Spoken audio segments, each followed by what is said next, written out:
जय हिंद दोस्तों। इस वीडियो में हम क्लास 10th गणित यूपी बोर्ड एनसीईआरटी के पाठ्यक्रम के बारे में समझते हैं। यूपी बोर्ड क्लास 10th गणित विषय में कुल 70 अंक का लिखित परीक्षा होता है तथा 30 अंक का प्रोजेक्ट कार्य होता है। तो प्रोजेक्ट कार्य में कोई टेंशन लेने की ज़रूरत नहीं है, जो 30 नंबर का होता है। प्रोजेक्ट कार्य में 30 में 30 मिल ही जाता है। कॉलेज वाले 30 में 30 दे ही देते हैं, 30 नहीं तो 28 या 29 तो मिल ही जाता है, उतना कॉलेज वाले दे देते हैं, इसमें कोई टेंशन नहीं रहता है। इस वीडियो में हम केवल 70 नंबर का जो लिखित परीक्षा होता है उसके बारे में समझते हैं। देखिए, इस बार क्या हुआ है, कोरोना महामारी को ध्यान में रखते हुए जितना चैप्टर थे उसमें से 30% कम कर दिया गया है। मतलब टोटल सिलेबस का 30% कम पढ़ना है इस बार। तो देखिए, हम समझते हैं इस वीडियो में क्या क्या पढ़ना है, क्या नहीं पढ़ना है, कैसे पढ़ना है, क्या एग्जाम में आएंगे, क्या एग्जाम में नहीं आएंगे। यूपी बोर्ड क्लास 10th के सिलेबस में कुल 7 इकाई है। इन 7 इकाइयों में चैप्टर भी है, मतलब कुल 15 चैप्टर है और 7 इकाई है। यह 7 इकाई है टोटल। इसी इकाइयों के अंदर सब चैप्टर है। तो आइए समझते हैं, पहले इकाई के बारे में समझते हैं, फिर चैप्टर के बारे में समझते हैं। देखिए, पहला इकाई है संख्या पद्धति। संख्या पद्धति से कुल 5 अंक के क्वेश्चन पूछे जाएंगे। और दूसरा इकाई है बीजगणित। बीजगणित से कुल 18 अंक के क्वेश्चन पूछे जाएंगे। इसमें से कुछ चैप्टर हैं जो बीजगणित में से निकाले गए हैं, तो वो तो चैप्टर में हम समझते हैं। पहले इकाई के बारे में हम समझ लेते हैं पूरा, फिर आगे चैप्टर के बारे में समझते हैं। किस इकाई में कितना चैप्टर है वो आगे समझेंगे। तीसरा इकाई का नाम है निर्देशांक ज्यामिति। इसमें कुल 5 अंक के प्रश्न पूछे जाएंगे। चौथा चैप्टर है ज्यामिति, चौथा इकाई है ज्यामिति। इसमें कुल 12 अंक के क्वेश्चन पूछे जाएंगे। और पांचवा इकाई है त्रिकोणमिति। त्रिकोणमिति में से इस बार केवल 10 अंक के क्वेश्चन पूछे जाएंगे, जबकि पहले इसमें से 12 अंक के क्वेश्चन पूछे जाते थे। त्रिकोणमिति इकाई में जो पाठ है उसमें से कुछ कम किया गया है, इसमें से कुछ सिलेबस कम कर दिया गया है। छठवां इकाई है मेंसुरेशन। मेंसुरेशन में से कुछ कुल 10 अंक के क्वेश्चन पूछे जाएंगे। पहले इसमें से 8 अंक के क्वेश्चन पूछे जाते थे। और लास्ट 7वां इकाई है सांख्यिकी तथा प्रायिकता। इसमें से भी कुल 10 अंक के क्वेश्चन पूछे जाएंगे। पहले भी इसमें से 10 ही अंक का क्वेश्चन पूछा जाता था, और इसमें भी एक कम कर दिया गया है। प्रायिकता नहीं पढ़ना है, केवल सांख्यिकी के बारे में हमको पढ़ना है। तो टोटल 70 नंबर का हो ही गया। टोटल 70 नंबर का पूछा जाता है यूपी बोर्ड के परीक्षा में। बोर्ड परीक्षा में जो लिखित होगा उसमें 70 अंक का पूछा जाएगा। चलिए, अब हम समझते हैं इसमें किस इकाई में क्या पाठ है, क्या कम किया गया है, और क्या पढ़ना है, क्या नहीं पढ़ना है, क्या पेपर में आएंगे, क्या पेपर में नहीं आएंगे। चलिए देखते हैं। पहला इकाई है संख्या पद्धति, जिसमें से कुल 5 अंक के क्वेश्चन पूछे जाएंगे। इसमें एक ही पाठ है, पार्ट 1 वास्तविक संख्याएं। इसमें हम लोग को वास्तविक संख्याएं के बारे में पढ़ना है। देखिए, कक्षा 9 में हमने वास्तविक संख्याएं, विशेष रूप से अपरिमेय संख्याओं के बारे में अध्ययन किए थे। इसमें हम वास्तविक संख्याओं पर अध्ययन जारी रखेंगे। इसकी शुरुआत में हम 3 महत्वपूर्ण प्रमेयों को पढ़ेंगे, जो कि पहला यूक्लिड विभाजन प्रमेयिका है, दूसरा यूक्लिड विभाजन एल्गोरिथम है, और तीसरा अंक गणित की आधारभूत प्रमेय है।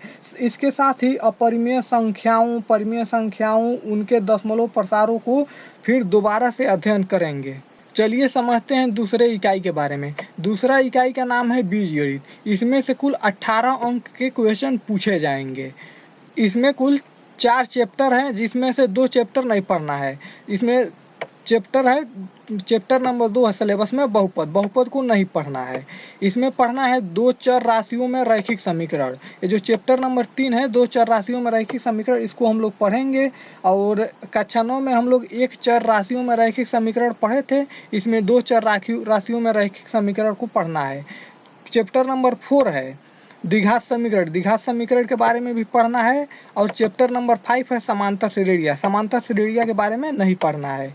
तो इस 4 चैप्टर में से केवल 2 ही चैप्टर पढ़ना है, 2 चैप्टर को नहीं पढ़ना है। बीजगणित में 18 अंक का क्वेश्चन पूछा जाएगा। चलिए देखते हैं तीसरे इकाई के बारे में। तीसरा इकाई है निर्देशांक ज्यामिति, जिसमें से कुल 5 अंक के क्वेश्चन पूछे जाएंगे। इसमें एक ही चैप्टर है, चैप्टर नंबर 7 निर्देशांक ज्यामिति। देखिए, ये चैप्टर नंबर 7 है, पाठ्यक्रम में ऐसे ही दिया गया है तो ऐसे ही हम लिख दिए। चैप्टर नंबर 6 त्रिभुज है, जो कि ज्यामिति का पाठ है। चैप्टर नंबर 10 वृत्त है, जो कि ज्यामिति का पाठ है। तो मतलब जैसे पाठ्यक्रम में दिया गया है उसी हिसाब से हम चैप्टर को लिखे हैं। बाकी हम इकाई के हिसाब से मैनेज किए हैं किस इकाई में कौन सा चैप्टर है। तो चलिए देखते हैं निर्देशांक ज्यामिति के बारे में। निर्देशांक ज्यामिति 3rd इकाई है, इसमें चैप्टर नंबर 7 है।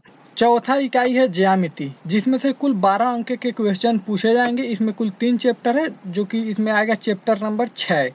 चैप्टर नंबर 6 है त्रिभुज।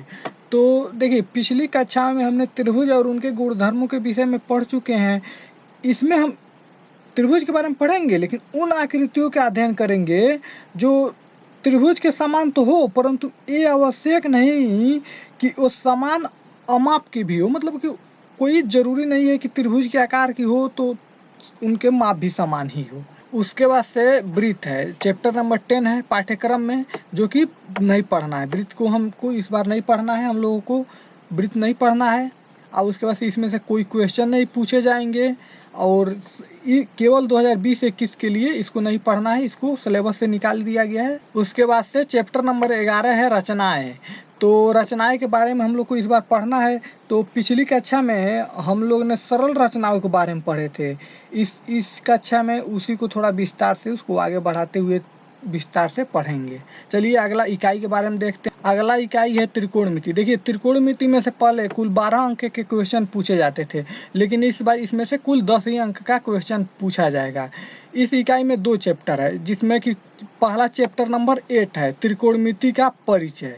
तो त्रिकोणमिति का परिचय में से इसमें से कुछ पढ़ना है, कुछ नहीं पढ़ना है। इसमें का एक्सरसाइज 8A पढ़ना है, 8B भी पढ़ना है और 8C भी पढ़ना है, लेकिन 8D को नहीं पढ़ना है। 8D में सर्वसमीकाएं के बारे में दिया हुआ है, जिसको नहीं पढ़ना इस बार। वही है sine square theta plus cos square theta equal to 1। यही सब सर्वसमीका के बारे में है, जिसको नहीं पढ़ना है। अगला चैप्टर है त्रिकोणमिति के कुछ अनुप्रयोग। इसमें हम लोग को ऊंचाई और दूरी के बारे में पढ़ना है। इसमें हम पढ़ेंगे जहां हम नहीं पहुंच सकते हैं वहां तक की दूरी को कैसे मापा जाएगा। अगला इकाई है मेंसुरेशन, जिसमें से कुल 10 अंक के क्वेश्चन पूछे जाएंगे। पहले इसमें से मात्र 8 अंक के क्वेश्चन पूछे जाते थे।